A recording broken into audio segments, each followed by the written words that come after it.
and Sunbeam Tigers and Jaguar E-Types and run-of-the-mill 911s.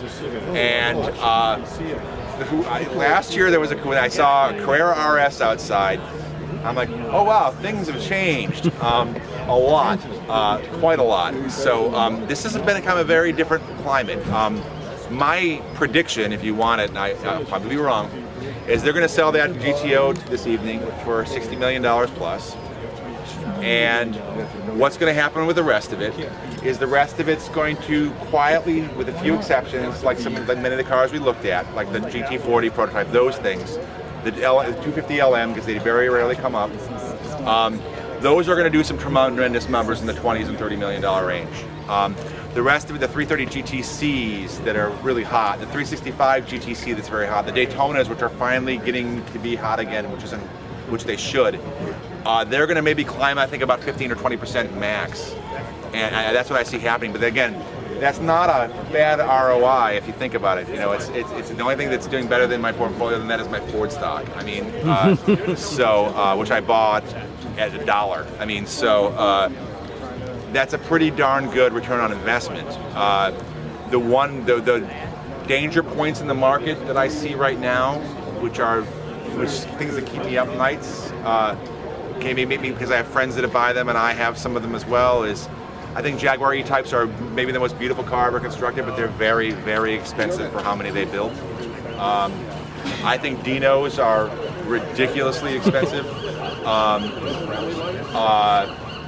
I think the Porsche 911 market is just harebrained crazy, and I've had 23 911s. I own one now. I'm going to buy another one on Monday, literally. Those are very, very top-heavy markets price-wise for how. I mean, I get it. The guy has 23 911s, likes 911s, but they're neat cars, but they are not. They're almost becoming like Corvette guys. Well, it's an S. It's got, where Corvette guys. Well, it's power steering delete, so it's worth more money. I'm like, yeah, how is that worth more money? That drives like crap. I mean, but I mean, we're playing games with the TE and S game of what things are worth in the 911 range, and yeah, they're cool and all, and they're rarer. But the dirty little secret about 911s, if you've ever had a couple, is they all, from behind the steering wheel, they all drive exactly the same. Some are a little more powerful, some are a little less powerful. A Carrera RS, I've had one of those. It's a neat car, but my 911 SC was faster. I mean, that's legitimate. I had a Euro 911 SC, and it was at least as fast, and it was more comfortable and was built a little better. So a little less rattly. So again, those are the danger points in the market. I think the Japanese stuff, as I discussed earlier, is going to go. I think there's a Nissan GTR, which is a really cool Nissan car, and it's out there. It's got a twin cam 2-liter that was originally developed for the 432. See ya. Call me later. The Nissan 432 was the original Z car. It's a twin cam 2-liter all alloy block car, 5-speed gearbox, and we haven't seen one at public auction in the United States or in Europe even ever. They've been trading hands between very quiet collectors for the last couple 3 or 4 years for the $150,000 mark or so. It's going to do $300,000. That 2000 GT is going to do 1.3. I really do, and it's a good car. It's not a great car. It's just a decent car. It's also a right-hand drive car, which is much more common than a left-hand drive car. But I think we're going to see that market really hit pretty hard these days, because my friends my age did not grow up with that. They grew up reading about Pete Brock and John Morton and Bob Sharp and Paul Newman racing Nissans, and they're buying that stuff, and they have enough money to spend whatever it takes to buy the things they want.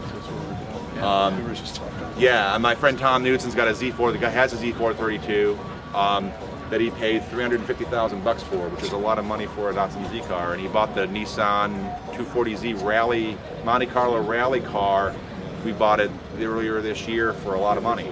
The actual factory rally car, and that Pete Brock actually, we flew him out to take a look and make sure it wasn't bunk, because the rest of the team, he's the only person that is really alive anymore that knows what they're supposed to look like, and he went and looked at it and said, oh, you gentlemen need to buy this, and we bought that.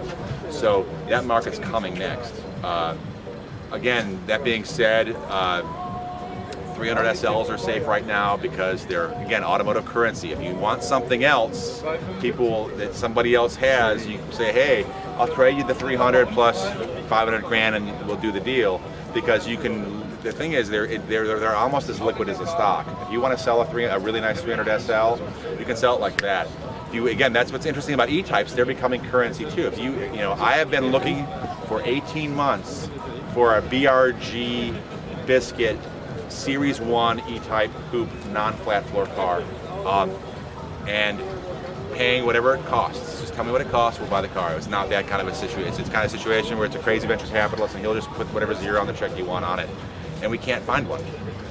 And we would, the person that comes, he doesn't want a driver. He wants,